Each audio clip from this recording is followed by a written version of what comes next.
As the Iran-Israel conflict spirals into dangerous new territory, Russia has issued its strongest warning yet.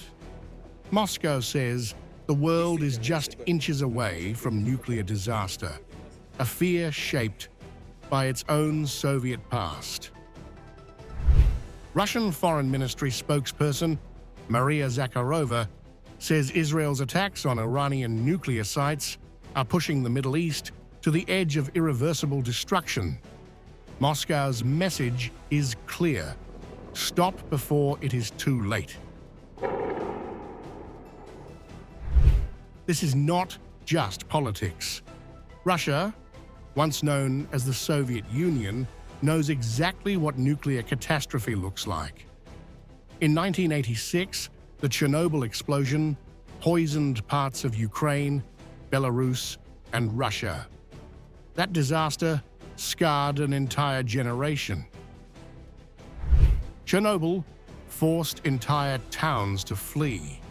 Radiation contamination stretched for hundreds of kilometers. The Soviet people lived through it. Russia today says it refuses to watch the same mistake happen in the Middle East.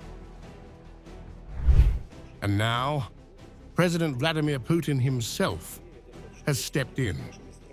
Speaking in St. Petersburg to top global editors, Putin offered to mediate a nuclear peace between Iran and Israel. We have sent certain signals to our Iranian friends. It is possible to ensure Iran's interests in peaceful nuclear energy and address Israel's security concerns. Such options exist. Putin revealed over 600 Russian nuclear workers are stationed in Iran's Bushehr plant, and emphasized that Tehran hasn't requested military assistance. We are not leaving. Is that not support? Iran hasn't asked us for any other support. He warned against escalation, noting that Russia is not imposing solutions, but sharing proposals with all sides: Israel, Iran, and the US. We are simply talking about how we see a possible way out. The decision is up to the political leadership of Iran and Israel. Western media had earlier accused Moscow of striking near Chernobyl in Ukraine, a charge Russia firmly denies. Regarding Chernobyl, I do not have precise information. However, I can say this: there is no possibility that any nuclear facilities were targeted. All claims suggesting otherwise are false.